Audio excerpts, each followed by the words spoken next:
समस्या आप देख रहे हैं कि कहीं कहीं पे बर्फबारी हुआ जिसकी वजह से लोगों का फसल बर्बाद हुआ, कई जगह पे आगजनी की वजह से लोगों का फसल सबसे ज्यादा बर्बाद हुआ। नीतीश कुमार ने साफ कहा है कि उस विभाग को निर्देशानुसार कहा है कि सभी को मुआवजा दिया जाए। क्या कुछ इस पर प्रावधान है आपके विभाग में? मेरे विभाग में बिहार के खजाने पर माननीय मुख्यमंत्री जी ने क्लियर किया कि सबसे पहला हक वो विपदा में जो लोग रहता है उनका होता है, उसके बाद ही किसी का होता है।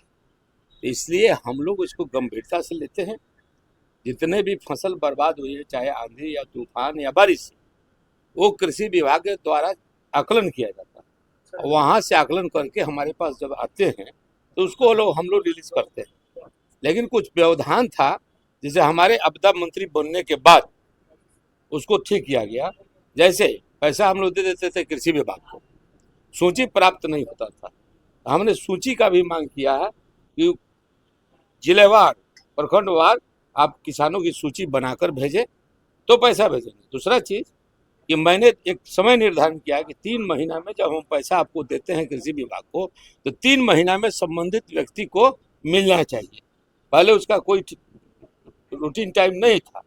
जब मन किया तो साल भर 2 साल के बाद कृषि विभाग उसको पेमेंट करता था। लेकिन मैं जब से आया हूँ तब से कहा कि विपदा वाले लोगों को प्रथम अधिकार जब हमारे मुख्यमंत्री दे रहे हैं, तो मैं चाहता हूँ कि उनको समय सीमा के अंदर में भी पैसा मिले।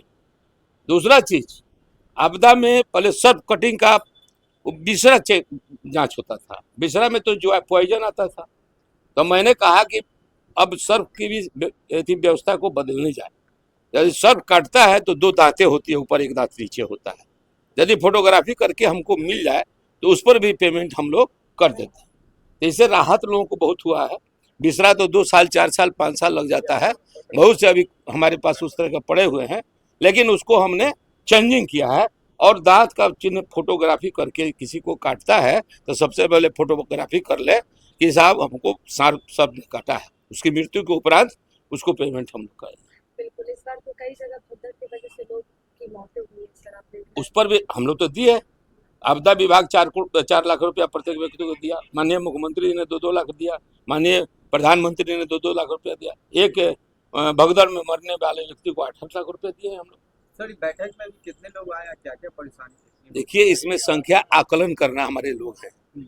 हम लोग तो जो भी मैंने आपका कार्रवाई में आते हैं हमारे सहयोग कार्यक्रम में, उनकी सब बातों को सुनते हैं। संबंधित विभाग को हम लोग जो टेलीफोनिक से होता है टेलीफोनिक से बात करते हैं, या पत्राचार करना होता है तो पत्राचार से हम लोग करते हैं।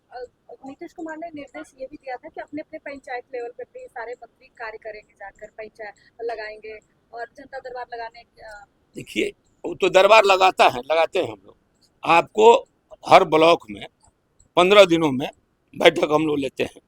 मान लीजिए जो प्रखंड, मेरे प्रखंड में विधानसभा में 2 प्रखंड है, दोनों प्रखंड में हम कार्यक्रम को लेते हैं। उससे जनता की सुविधा होती है। हम जनता के लिए, हमारा मालिक कोई है तो जनता है। जनता के वोट से हम जीतते हैं। जनता के लिए हमारा कर्म बनता है। हमारी सरकार भी काम करती है, तब आज 202 सीटों को हम लोग प्राप्त किया है। उम्मीद है कि आने वाले समय में भी हमारा काम यदि अच्छा होगा। सरकार की कामें अच्छी है, चल रही है, और हमारे नीतीश जी बहुत अच्छे काम किए हैं। आज देख रहे होंगे जहाँ सड़क में गड्ढा है कि गड्ढा में सड़क है। हम लोग जाते थे कहीं कहीं तो हमको जहाँ लगता था 12 घंटा 14 घंटा, आज 3 घंटा 3.5 घंटा में हम वहाँ पहुँच जाते हैं।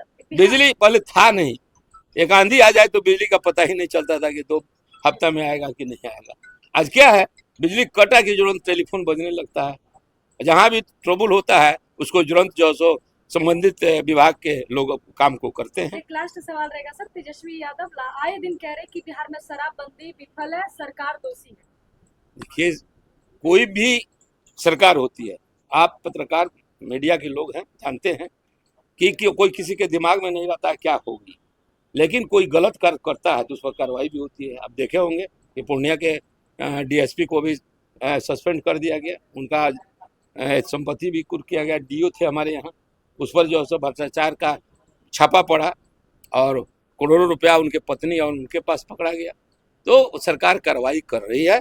अब कहने के लिए विपक्ष के हैं, उनके पास कोई मुद्दा नहीं है, तो कहीं ना कहीं उनको जो मुद्दा थोड़ा दिखाई देता है तो उसको हाईलाइट करने की कोशिश करते हैं। ठीक है, थैंक यू।